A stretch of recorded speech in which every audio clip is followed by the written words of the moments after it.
Let's go Emmanuela Zaidon in ka shetu na hian he la aron saktur hi misawai dot inti sia katan liao liao wa han le lin ani a Dolly Parton la just when I needed you most ti la mang khan what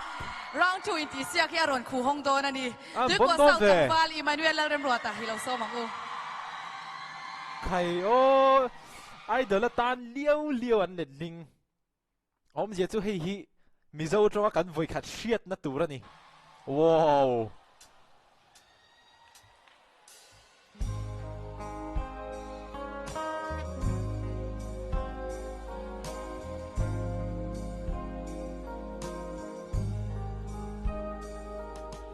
Quang rua bụi đan rua lô thiên lai lung lian sang in mình ai lâu tên liam ta mô đô na say nghe arang cả vai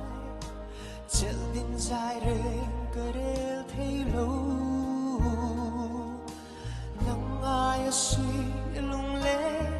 azua zel ni tinin Quando che Dio ci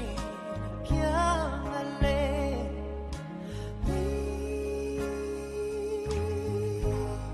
Liam san cất khắc lên lại bertin wow an moi mai mai ve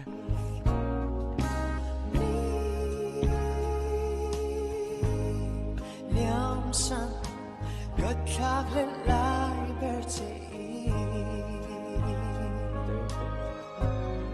ai la chu hot lo ma se class thung ani Golan ni chua tiarin Thai koi thu đi lanin Khoya chuan ve ang che mo Di alung lam vai re Reng hian mo Loa kip pui kan nu le chi Nang ai sui lung le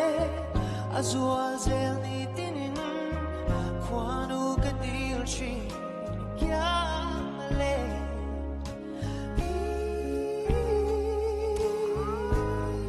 Liam san cất khắc lên lại bertin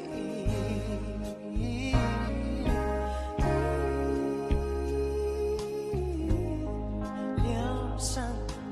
cất khắc lên lại bertin wow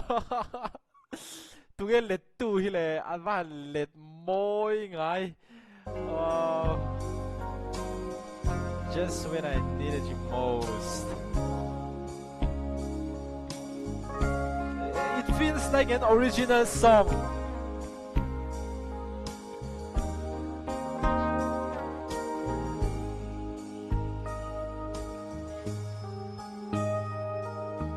Quang rua bụi đan rua lô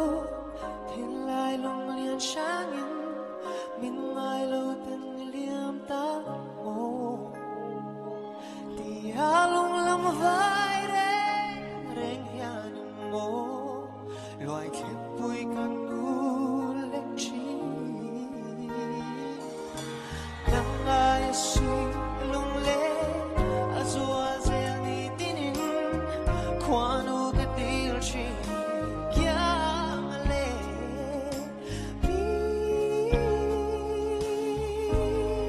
Liam san cất khắc lên lại bertin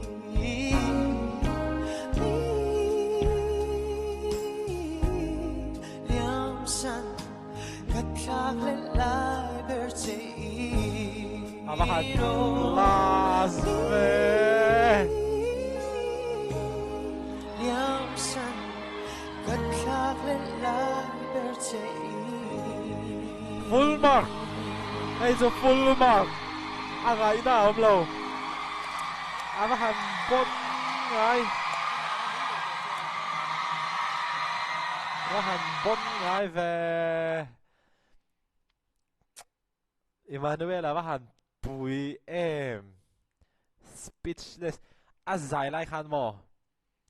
an re chap mai ni mi pui kha an va han ngai tha uluk chiang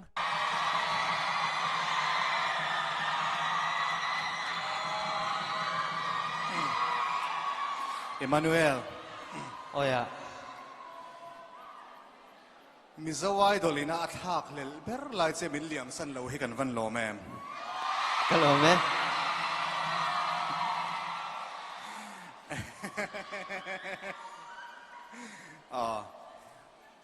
arta hian ziak lo dan kan von tlan thin chu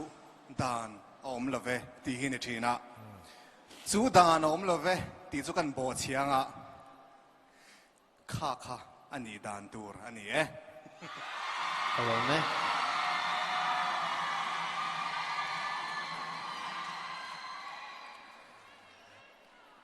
in ti siang na hian ro thap tak takaron che te hi mi pui hu ha nga chuan an tlana mem thina champion deuh hin anom thina ni ni ma sela nang chuan om nem mel tak si hian mishinga om nem lai ber nunga mi thin lung hi ron fan thina ni lai lai chu chu mi tam takina an nei lo le an thak lel mem quality ni nang chuan iron nei thin hi kawan lom tak em kan ti nge lom e Kalome sa zau te ngai chale hay Emmanuel kha anh chia mi dâu trong alo om ta nghe nè nia tu nge let ling Alo tốt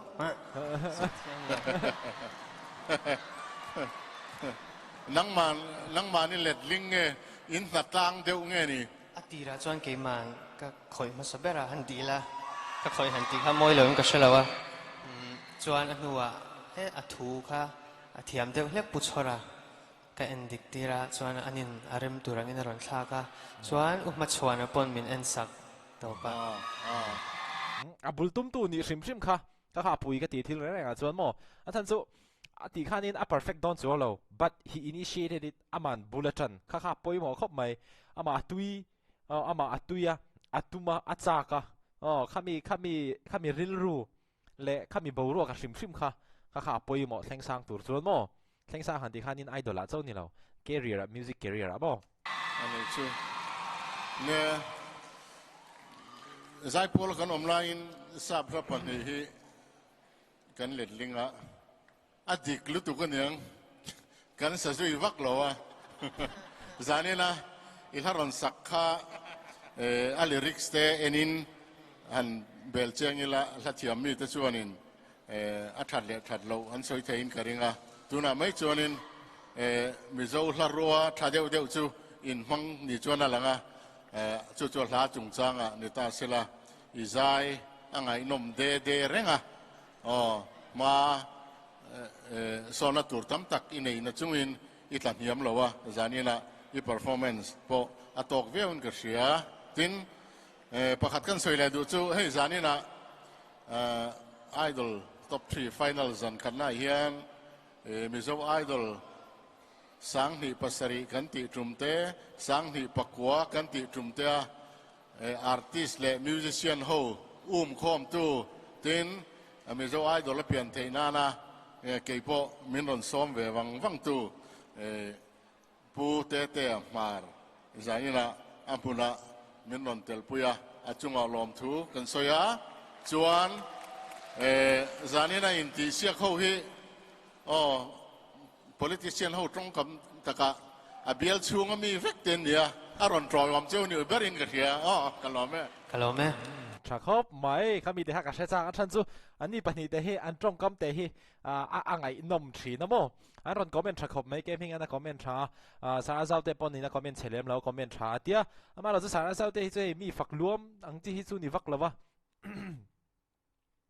ani na nga hian in thil hi soi ve pop thi na ha that ve na ni mo Emmanuel bon khop mai chu class ka ti mo kami la enge kha just when I needed you most kha Dolly Parton ni sakha kha mizo tonga avoid khat kan ngai khak na ni ti hian Mizo Idol stage sang bera final pressure na sat to lutung na ti hianin ron luingat mai mi ron luingat mai nia bon khop mai at bon khop mai mi ha ka comment ve thei tok ni te se